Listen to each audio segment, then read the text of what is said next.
SC రిజర్వేషన్ల వర్గీకరణ ఉద్యమం 3.5 దశాబ్దాలు కొనసాగింది. ప్రస్తుతం అది విజయ తీరాలకు చేరుకున్నది. గత అకాడమిక్ ఇయర్ అంటే ప్రస్తుతం అవుపోతున్న అకాడమిక్ ఇయర్లో మాదిగ ఉపకులాల విద్యార్థులు అనేక విద్యావకాశాలు పొందిర్రు.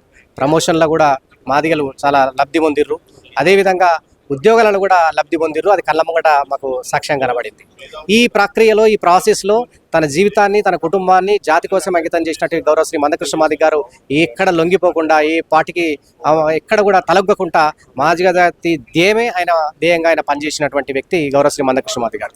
అదే సందర్భంలో గౌరవ శ్రీ మందకృష్ణ మాదిగ గారి యొక్క అనుచరులుగా అంటే ఎంఆర్పిఎస్కు అనేక అనుబంధ సంఘాలు ఉంటాయి. మాది ఉద్యోగ అనుబంధ సంఘం మాదిగ ఎంప్లాయీస్ ఫెడరేషన్ ఎంఈఎఫ్గా మేము గౌరవ శ్రీ మందకృష్ణ మాదిగ గారితో చిన్న ఉద్యోగాలు చేస్తున్నా, మేము ఏది చేస్తున్నా కానీ క్షేత్రస్థాయి నుంచి ఢిల్లీ నుంచి గల్లీ వరకు ఏ కార్యక్రమం ఇచ్చినా మేము ప్రత్యక్షంగా పరోక్షంగా ఉద్యమాన్ని మేము కాపాడుకున్నటువంటి పరిస్థితి ఉన్నది.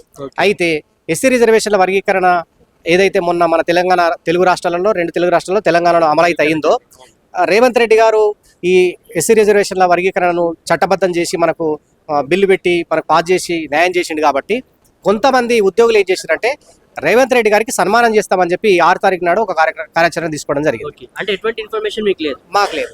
అయితే రేవంత్ రెడ్డి గారికి సన్మానం చేయడానికి మేము వ్యతిరేకించట్లేదు. ఎందుకంటే మనం గౌరవించుకుందాం, మన ముఖ్యమంత్రి గారు మనకు అవకాశం కల్పించాడు.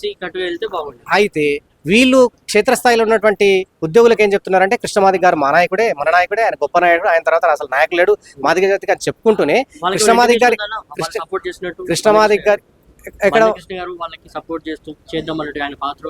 లేదు, కృష్ణమాదిగ గారి సమాచారమే లేదు, సమాచారం లేదు.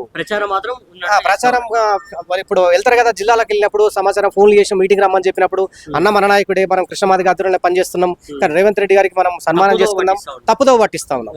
అయితే కొంతమంది ఇంట్లో మింగిలైన వాళ్ళు అంటే ఉద్యమంలో ఇప్పటి వరకు లేనోళ్ళు, అదే సందర్భంలో హై స్థాయిలో ఉన్నటువంటి ఉద్యోగులు అంటే ఎగ్జిక్యూటివ్ పోస్టులో ఉన్నటువంటి ఉద్యోగులు వాళ్ళు ఎప్పుడు ఉద్యమంలో లేరు. వాళ్ళ క్షేత్రస్థాయిలకు ధర్నాలకు రాలేదు, మీటింగ్లకు రాలేదు, ఢిల్లీకి రాలేదు. మేము ప్రతి సందర్భంలో ప్రతి మీటింగ్లో మేము అటెండ్ అయినాం.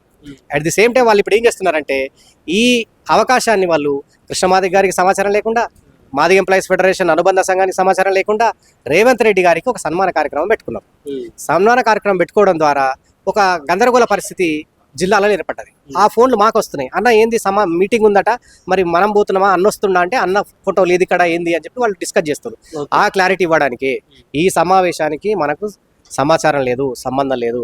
కాబట్టి జిల్లాలో ఉన్నటువంటి ఆత్మగౌరవం కలిగినటువంటి మాదిగ ఉద్యోగులు గౌరవ శ్రీ మందకృష్ణ మాదిగ గారి ఆధ్వర్యంలో పనిచేసేటువంటి ఎవరు కూడా ఈ సమావేశానికి రావద్దు, దీన్ని బహిష్కరించాలని చెప్పి మేము ఈ సమావేశాన్ని నిర్వహించడం జరిగింది. ఎందుకు మీ ఉద్యోగుల సంఘంలో ఎందుకు అటువంటి ఐక్యత లేకుండా ఉంది? ఆ ఉద్యోగ సంఘంలో ఐక్యత అనేది ఇదేదో మేము ఇప్పుడు రీసెంట్ గా ఏదో అనైక్యతగా సంబంధించిన సమస్య కాదు. వాళ్ళు కార్యాచరణ ముందు తీసుకోవడం వాళ్ళ సొంత స్వలాభం కోసమే తీసుకున్నారు. ఎందుకంటే జాతి కోసం అయితే ఎప్పటి నుంచో ఉందరు కదా, జాతి కోసం అయితే కృష్ణమాదిగ గారిని పిలుస్తారు కదా, జాతి కోసం అయితే మాదిగ ఎంప్లాయీస్ ఫెడరేషన్ పిలవాలి కదా. లేదు, కేవలం రేవంత్ రెడ్డి గారి దగ్గర మెప్పు పొందడానికి పోతున్నాము అని ఈ సంకేతాలు మనకు స్పష్టంగా ఏర్పడుతున్నాయి. ఇలా అనైక్యతను ఏదో మధ్యలో విభేదాలు ఏది కాదు, వాళ్ళ స్వార్థమే వీటన్నిటికి మూలం అవుతుంది. మాకు మా నాయకత్వానికి మేము గందరగోళం ఉంది కాబట్టి ఆ గందరగోళాన్ని క్లియర్ చేయడానికి మాత్రమే మేము ఈ సమావేశాన్ని మీ media, print media, electronic media, social media ద్వారా మా క్యాడర్కి మేము సమాచారం ఇస్తున్నాం, మెసేజ్ ఇస్తున్నాం, విజ్ఞప్తి చేస్తున్నాం.